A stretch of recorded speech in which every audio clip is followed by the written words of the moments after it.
Un saludo mis estimados alumnos de octavo grado. En esta ocasión vamos a ver el tema 2.3 y 2.14 que tiene por título Luchas sociales y crisis económicas en América Latina.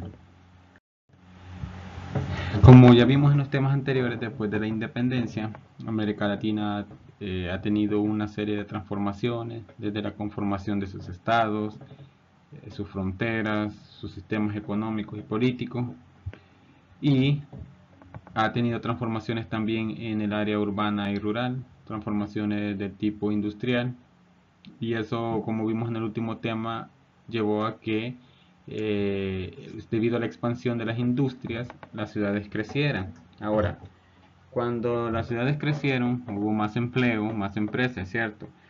Pero había mucha violación a los derechos laborales, a las personas, eran sobreexplotadas.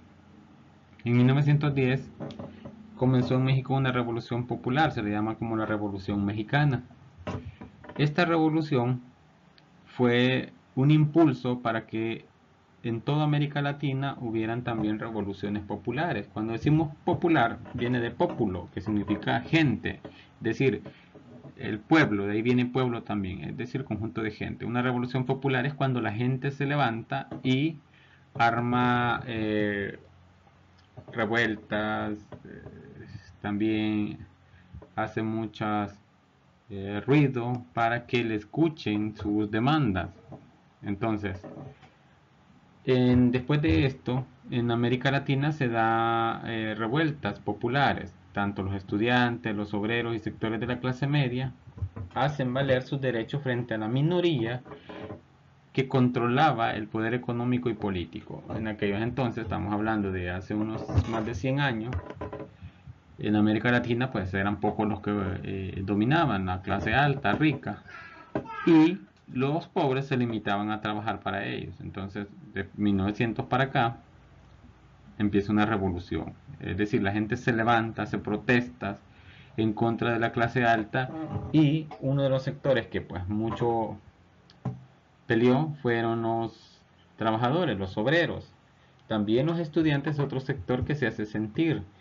Cuando decimos los estudiantes nos referimos pues sobre todo a los estudiantes universitarios. Ellos han tenido mucha participación también en las vidas sociales de los países, como acá. Cuando ha habido cosas que no quieren que se pruebe, los estudiantes universitarios tienden a salir a marchar y a hacer huelgas. Eh, Ahora, de esto surgen los movimientos sociales, como los sindicatos y los movimientos estudiantiles. Ya todos sabemos de los sindicatos. Vamos a hablar precisamente de ello.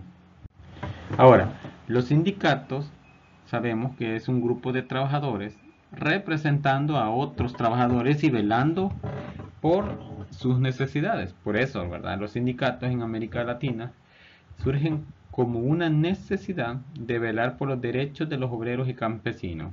Sabemos que un obrero es aquel que trabaja en una empresa, en la ciudad, y un campesino pues el que trabaja en el campo. En aquel entonces habían marcado esta situación. Los obreros pues se dedicaban a trabajar en las grandes empresas industriales, y los campesinos. Pero, como les decía al inicio, esto había una gran desigualdad, había una gran violación a los derechos campesinos, una explotación. A veces los obreros tenían que trabajar en las empresas, en las industrias, hasta 12 horas, a 20 horas en el día. Eran sobreexplotados y por un sueldo base y poco. Entonces, de ahí surge lo que se llamó el sindicalismo. Hay otros empleados que empiezan a organizarse, trabajadores, y a reclamar por los derechos ante el patrono de sus otros compañeros. Eso se le llama sindicato. Ustedes ahí en el glosario me buscan exactamente la definición de un sindicato. Entonces, estos trabajadores empiezan a hacer marchas para velar por los deberes por los derechos de sus compañeros. Entonces empiezan unas grandes revueltas en toda América Latina a partir de finales de 1890, 1900, 1910. Eso se le llamó sindicalismo, es decir, donde empiezan a surgir los sindicatos a nivel de Latinoamérica. Entonces, el sindicalismo también sirvió de base para las políticas de gobiernos populistas. Los gobiernos populistas son aquellos que se basan en agradar al pueblo. Y los reformistas en América Latina. Entonces, bueno, pero el sindicalismo logró, gracias a sus protestas, muchos logros. Entre los logros tenemos, lograron que la jornada laboral fuera de 8 horas. Esto es bien importante. Como les decía, los trabajadores tenían a veces que pasar hasta 12, 15, hasta 20 horas, eran sobreexplotados. Pero a partir de los sindicatos, a inicios del siglo 1900, siglo X, del siglo XX, logran eso. Hoy en día la jornada laboral es de 8 horas. Fuera de las 8 horas ya se considera como horas extras y tienen que ser pagadas al doble.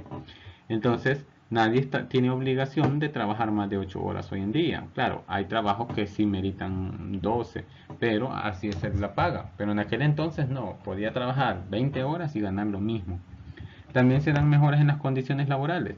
Se dice que en aquellos entonces a veces pasaban en las industrias trabajando con mucho aglomeración, habían enfermedades, mucho calor y entonces había mucha deshidratación, se enfermaban. Pero a partir de esto del sindicalismo se da también mejora en las condiciones laborales, es decir, el patrón estaba obligado a mejorar las condiciones de su empresa. Entonces todo eso surge, en verdad, gracias a los movimientos eh, de los trabajadores.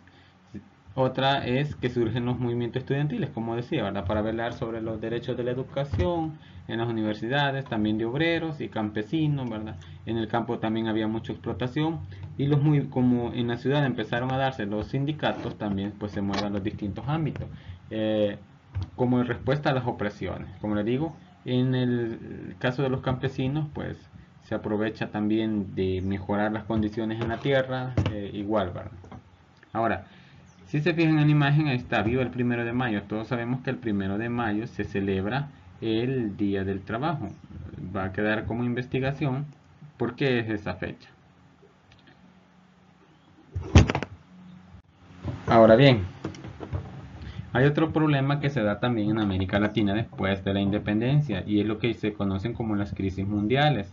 Cuando hablamos de una crisis mundial, nos referimos a un ciclo económico en el que se da un periodo de escasez en la producción, comercialización, consumo de productos y servicios. Es decir, una crisis mundial nos referimos en el sentido económico. Una de las más grandes que ha sucedido en la historia de la humanidad se le llamó la crisis de 1929, hace casi 100 años. Esa crisis se le conoce como la Gran Depresión. Ha sido la crisis más grande registrada hasta la fecha, donde impactó económicamente a todo el mundo. Como les digo, una crisis es cuando un país tiene problemas financieros, económicos, para comprar, pagar, vender, y obviamente impacta a toda su población. Y se le conoce como crisis mundial porque no solo afecta a un país, sino que afecta a muchos países. Esta crisis de 1929, que se le conoció como la Gran Depresión, empezó después de la Primera Guerra Mundial y antes de la Segunda Guerra Mundial. Como lo vamos a estudiar detenidamente en 9º grado, es un tema de estudios sociales, la Gran Depresión y las guerras mundiales. Pero para que entendamos un poco esto, Estados Unidos, que era la gran potencia en aquel momento y le había prestado a todo el mundo, cayó en una crisis donde los grandes empresarios tenían tanto dinero que no supieron administrarlo. Entonces muchas empresas empezaron a caer y como América Latina dependía de Estados Unidos y sigue dependiendo de Estados Unidos, entonces fue una caída en escala. No ha sido la única, pero esta es la más grande, la de 1929, la Gran Depresión. También han habido otras como en 1950 y una hace poco, en 2008, donde afectó a todo el mundo entero. Esa fue una crisis que también afectó a nuestro país. Ahora bien, ¿qué consecuencias traen las crisis? Por ejemplo, al reducir compras del extranjero, pues se reducen exportaciones. Pongamos el caso, nuestro país exporta mucho material, muchos productos, pero en una crisis los países ya no pueden comprar, por lo tanto, si yo estoy vendiendo, nadie me va a comprar, entonces se detienen las exportaciones. Y en aquellos entonces, en la crisis económica mundial de la Gran Depresión, los países latinoamericanos exportaban materia prima a los grandes países, a los países potencia, café, algodón, tabaco, frutas, etc. Se recuerdan que el año pasado en las materias sociales de 7º grado vimos que se dio la época cafetalera en nuestro país, donde el café era el producto que más exportábamos y se da entre finales de 1800, inicios de 1900, y precisamente con la crisis de 1929 cae el café, ya nadie nos quería comprar café y por lo tanto pues se estanca. Entonces, y cuando hay menos exportaciones, cuando yo vendo, perdón, cuando yo ya no logro vender afuera, entonces se estanca la economía adentro, hay pérdidas económicas, hay reducción de precios, se caen, ¿verdad?, los productos en cuanto a precio, y eso genera desempleo, genera pobreza. Entonces, además, para terminar este tema, en América Latina, todas esas crisis hacen que haya mucha pobreza en nuestros países. Y en 1930, que ya estaba cerca de dar inicio a la Segunda Guerra Mundial, allá en Europa, como lo vamos a ver el próximo año, primero Dios, acá en América Latina surgen las dictaduras militares y autoritaristas. ¿Por qué? Porque estos militares se basan de la pobreza que hay en los países para implementar estas dictaduras. Aparte de que también se dan dictaduras populistas, que como les digo, es aquel tipo de estado donde pues halaga a la gente para luego controlarla.